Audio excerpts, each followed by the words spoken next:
Baik, selanjutnya saya akan menjelaskan reaksi redoks juga, tetapi yang dalam kondisi yang berbeda gitu ya.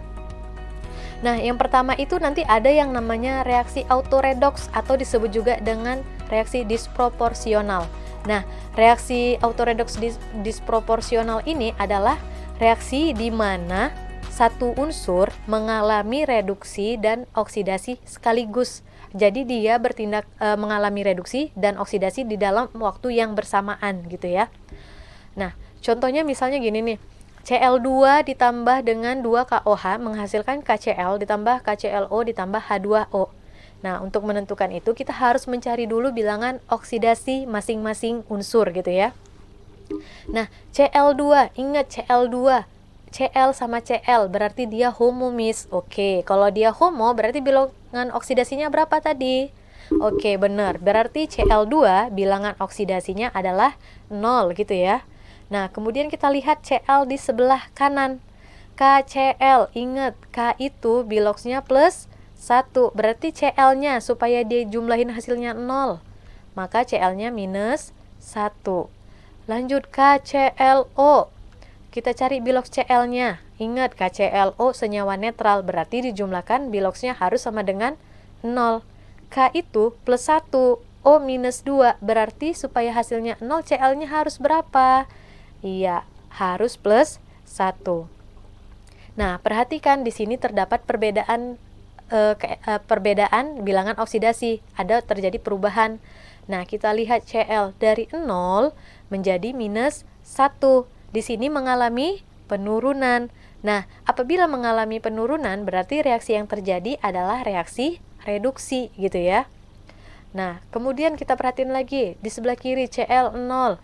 Nah, di sebelah kanan dia menjadi plus 1. Berarti di sini ada kenaikan bilangan oksidasi.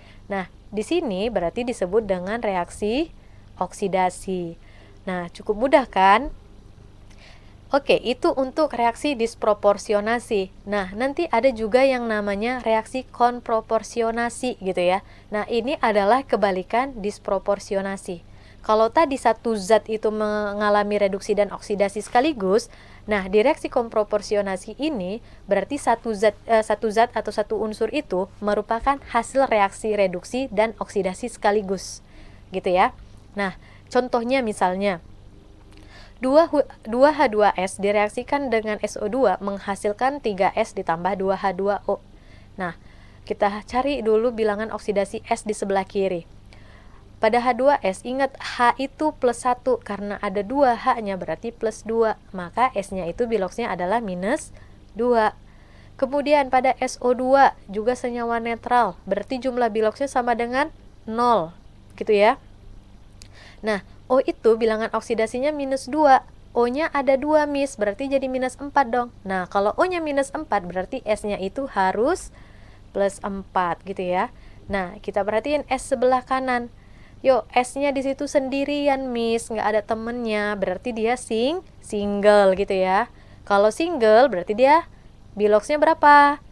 Iya, biloksnya itu adalah 0. Nah, kita perhatikan untuk perubahan bilangan oksidasinya.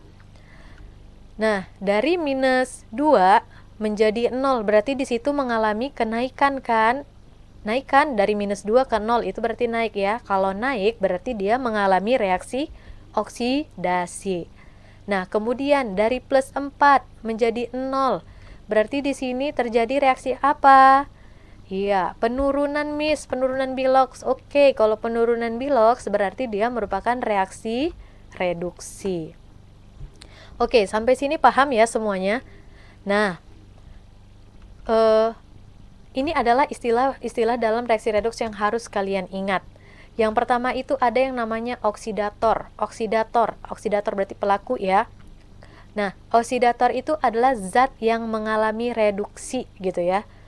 Nah, kalau misalnya reduktor itu adalah zat yang mengalami oksidasi. Kemudian kalau ada hasil oksidasi berarti zat yang merupakan hasil oksidasi gitu ya. Dan kemudian ada hasil reduksi berarti zat yang merupakan hasil reduksi. Nah, itu untuk istilah-istilah dalam reaksi redoks. Nah, sekarang saya akan memberikan contoh. Oke, contoh soal. Tentukan reaksi reduksi, oksidasi, reduktor, oksidator, hasil oksidasi, dan hasil reduksi dari reaksi berikut. Nah, reaksinya itu adalah logam magnesium direaksikan dengan CuSO4 menghasilkan magnesium sulfat ditambah dengan logam Cu. Oke, mari kita bahas. Nah, ingat ya, kalau di persamaan redoks berarti kita harus pertama menentukan bilangan oksidasinya dulu. Oke, Mg. Mg sendirian, Miss, single, berarti bilangan oksidasinya iya, 0. Kemudian CuSO4. Yuk, CuSO4, S itu minus 2, O itu minus 2, gitu ya. S itu plus 2, sorry. Nah, berarti Cu-nya di sini memiliki bilox plus 2, gitu ya. Nah, selanjutnya MgSO4. SO4 itu muatannya minus 2, berarti Mg itu memiliki bilox plus 2.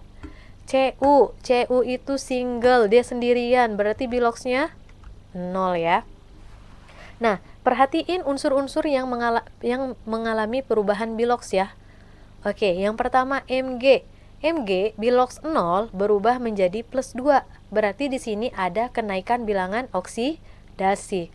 Nah, kenaikan bilangan oksidasi berarti dia mengalami reaksi oksidasi, benar.